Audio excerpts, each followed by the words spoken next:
Dans cette deuxième partie de l'immunité de l'organisme, on va parler des dangers de la prolifération des micro-organismes pathogènes, c'est-à-dire comment ces êtres microscopiques vont menacer notre corps. Et on va commencer.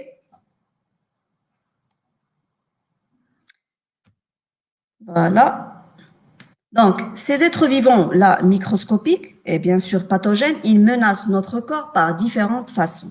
Et on va commencer par la première façon, la première menace et le premier danger.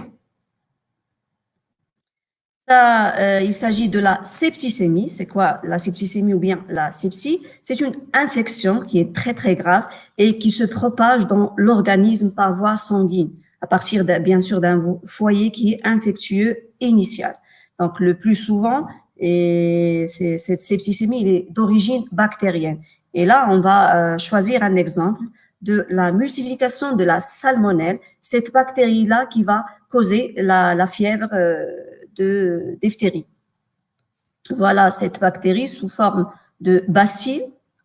Voilà. Et là, on voit la multiplication de cette bactérie-là ou bien de ce bacille.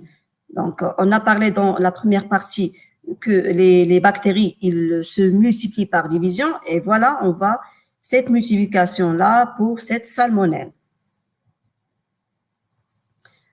Donc, la salmonelle typhi, cette bactérie qui cause la fièvre typhoïde, à partir d'une seule bactérie, une cellule mère, qui va se diviser au bout de 20 minutes pour donner 2.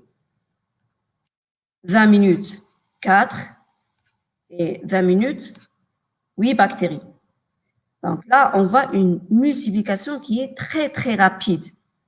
Ces bactéries-là, ils vont trouver les conditions favorables, ils vont se multiplier rapidement par division.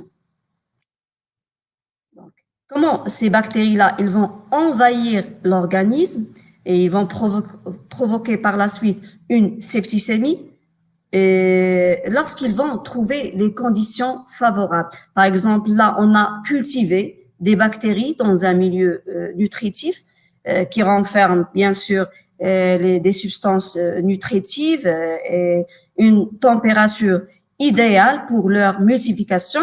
On voit une multiplication rapide. Voilà, au bout de 5 heures, à peu près 100 millions de bactéries dans ce milieu nutritif. Au bout de 10 heures, à peu près au-delà de 1800 millions de bactéries. Et là, on voit cette multiplication qui est très, très rapide. Mais au bout d'un certain moment, on voit que ces bactéries-là, ils n'arrivent plus à se multiplier. Pourquoi? Parce que ce milieu-là, c'est un milieu qui est non renouvelable. C'est-à-dire, on n'a pas renouvelé ce milieu nutritif. Et par la suite, quelques bactéries qui vont mourir, alors les autres, ils vont persister. Pourquoi? Parce que ces bactéries-là, ils vont entrer dans un état de vie ralenti. C'est comme une sorte de hibernation. D'accord? Et ils peuvent persister. Donc, ces bactéries-là, comment ils peuvent envahir notre corps? Bien sûr, notre corps, il renferme les conditions favorables, la température, les substances nutritives. Et par la suite, ils vont se multiplier rapidement par division. Une fois les conditions sont défavorables, ces bactéries-là, elles ne vont pas mourir, ils vont persister. Au contraire, ils vont se transformer et ils vont subir un état de vie ralenti. Une fois les conditions sont favorables, par exemple, le milieu se renouvelle, ils vont se multiplier rapidement par division. Et comme on a vu l'exemple de la salmonelle qui se multiplie chaque 20 minutes pour donner deux autres bactéries à partir d'une seule bactérie. Maintenant, on va parler d'un autre danger qui menace bien sûr notre corps. Et là, c'est la toxémie. D'autres bactéries, ils peuvent rester, par exemple, dans la profondeur d'une plaie et par la suite, ils vont sécréter des substances toxiques. Et ces substances-là, ils vont se diffuser dans l'organisme, bien sûr, à travers le sang et par la suite, ils vont causer une toxémie. Pour mieux comprendre ça, On va parler du tétanos et la toxémie qui est causée par le bacille tétanique, cette bactérie responsable de cette maladie qui est très, très dangereuse. Et il s'agit d'une bactérie qui résiste très, très longtemps en vie ralentie. Voilà un E qui manque là, un E, vie ralentie dans le sol, loin de dioxygène, car c'est une bactérie qui est anaérobique, c'est-à-dire il n'a pas besoin de dioxygène pour vivre. Le bacille peut contaminer les gens, bien sûr, grâce au matériel à usage agricole, par exemple, et par la suite, cette bactérie s'infiltre dans le muscle, loin du sang et loin de l'air, car on a dit que c'est une bactérie anaérobique. Donc, pour mieux comprendre comment ce bacille-là et cette bactérie-là, il va causer cette toxémie, on va expliquer ces expériences. Donc là, on a choisi 3 groupes de souris. Le premier groupe, on a injecté 1 cm3 du bacille tétanique. Là, on a une apparition des symptômes du tétanos, puis la mort des souris. Les symptômes sont des perturbations du système nerveux et des problèmes au niveau de la contraction musculaire et par la suite la mort de l'individu. Et là, on a la mort de ces souris-là.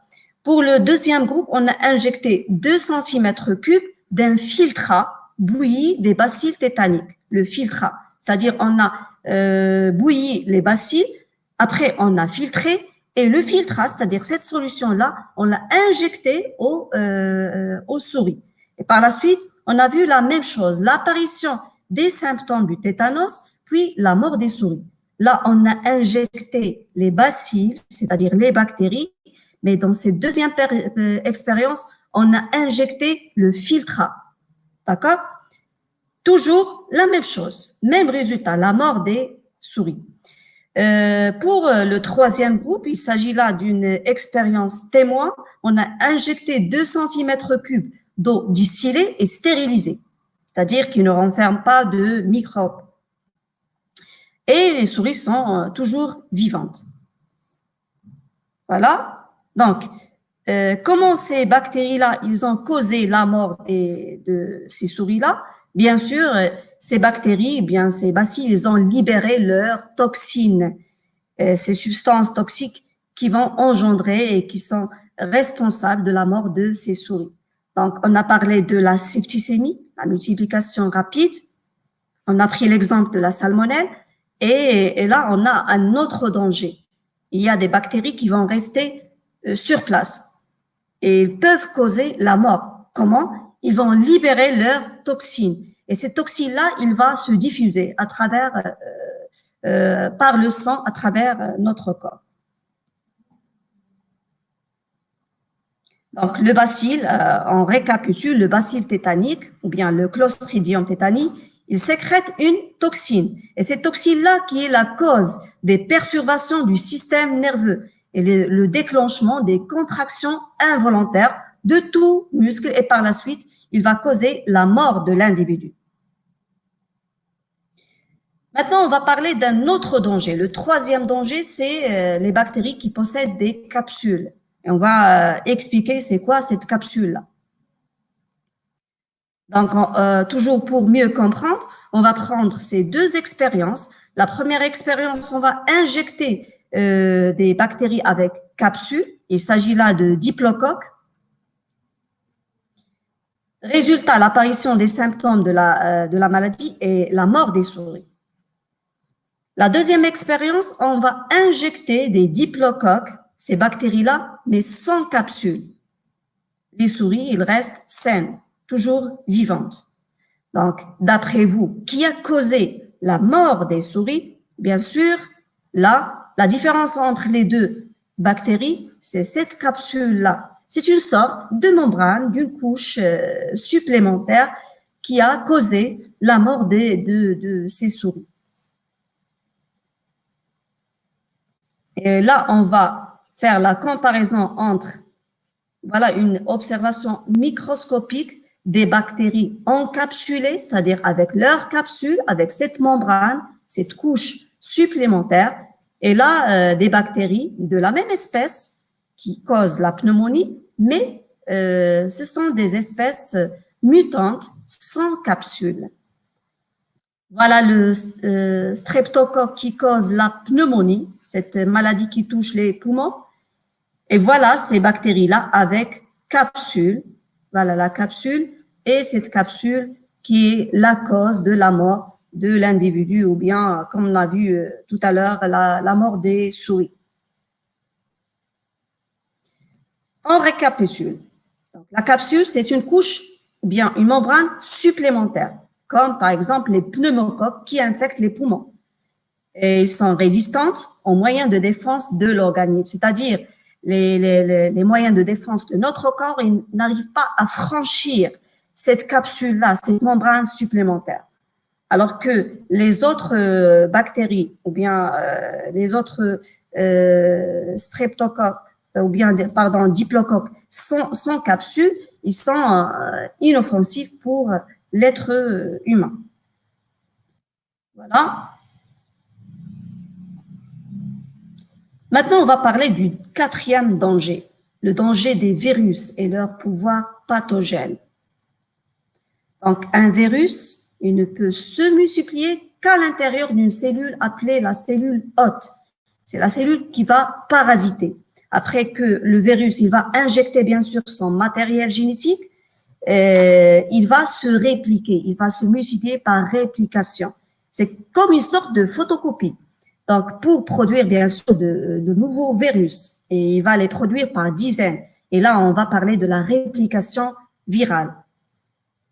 On va expliquer par ce schéma-là, donc le virus qui va choisir une cellule hôte qui a les mêmes récepteurs membranaires qui lui ressemblent en quelque sorte avec la forme du virus. Et là, une fois il va se fixer sur la cellule hôte, il va injecter le matériel génétique. Et ce matériel génétique qui va répliquer le noyau de la cellule. Par la suite, il va y avoir la libération de nouveaux virus par dizaines. Et bien sûr, avant d'envahir d'autres cellules, ils vont détruire ces cellules hôtes. Et voilà pour cette séance et à la prochaine.